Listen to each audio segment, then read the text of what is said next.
guys, it's Grandma. Hey, I just want to read you a story today from one of my favorite authors, Dr. Seuss. The Sneetches. Now the star-belly Sneetches had bellies with stars. The plain-belly Sneetches had none upon theirs. Those stars weren't so big, they were really so small, you might think such a thing wouldn't matter at all. But because they had stars, all the star-belly Sneetches would brag, we're the best kind of Sneetch on the beaches. With their snoots in the air, they would sniff and they'd snort. We'll have nothing to do with the plain-belly sort. And whenever they met some, when they were out walking, they'd hike right on past them without even talking. When the star-belly children went out to play ball, could a plain belly get in the game? Not at all. You only could play if your bellies had stars, and the plain-bellied children had none upon theirs.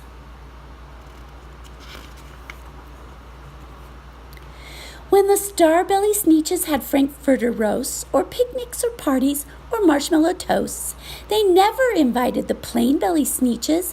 They left them out cold in the dark of the beaches. They kept them away, never let them come near, and that's how they treated them year after year. Then one day, it seems, while the plain-belly Sneetches were moping and doping along on the beaches, just sitting there wishing their bellies had stars, a stranger zipped up in the strangest of cars. "My friends," he announced in a voice clear and keen, "my name is Sylvester McMonkey McBean, and I've heard of your troubles. I've heard you're unhappy, but I can fix that. I'm the fix-it-up chappie. I've come here to help you. I have what you need, and my prices are low, and I work at great speed, and my work is 100% guaranteed."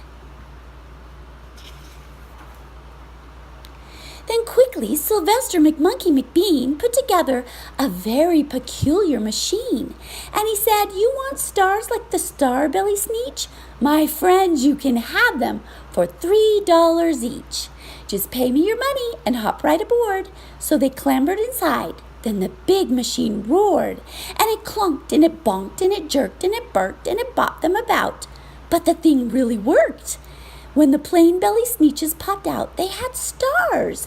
They actually did. They had stars upon theirs.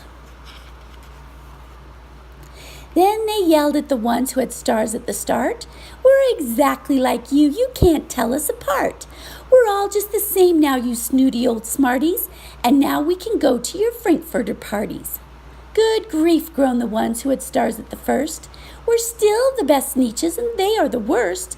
But now how in the world will we know," they all frowned, "if which kind is what or the other way round?" Then up came McBean with a very sly wink, and he said, "Things are not quite as bad as you think. So you don't know who's who? That's perfectly true. But come with me, friends. Do you know what I'll do? I'll make you again the best Sneetches on the beaches, and all it will cost you is $10 eaches." "Belly stars are no longer in style," said McBean. "What you need is a trip through my star-off machine. This wonderful contraption will take off your stars, so you won't look like Sneetches who have them on theirs." And that handy machine, working very precisely, removed all the stars from their tummies quite nicely. Then with snoots in the air they paraded about, and they opened their beaks and they let out a shout. "We know who's who, now there isn't a doubt. The best kind of Sneetches are Sneetches without." Then, of course, those with stars all got frightfully mad. To be wearing a star now was frightfully bad. Then, of course, old Sylvester McMonkey McBean invited them into his star-off machine. Then, of course, from then on, as you probably guess, things really got into a horrible mess. All the rest of that day, on those wild screaming beaches, the fix-it-up chappie kept fixing up Sneetches, off again, on again, in again, out again. Through the machines they raced round and about again, changing their stars every minute or two. They kept paying money, they kept running through, until neither the plane nor the star bellies knew whether this one was that one, or that one was this one, or which one was what one, or what one was who. Then, when every last cent of their money was spent, the fix-it-up chappie packed up and he went.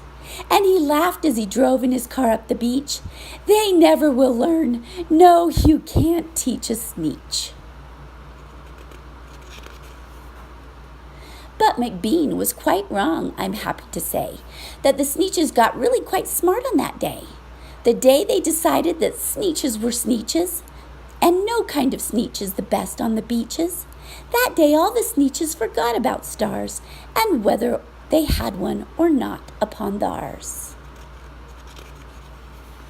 The end.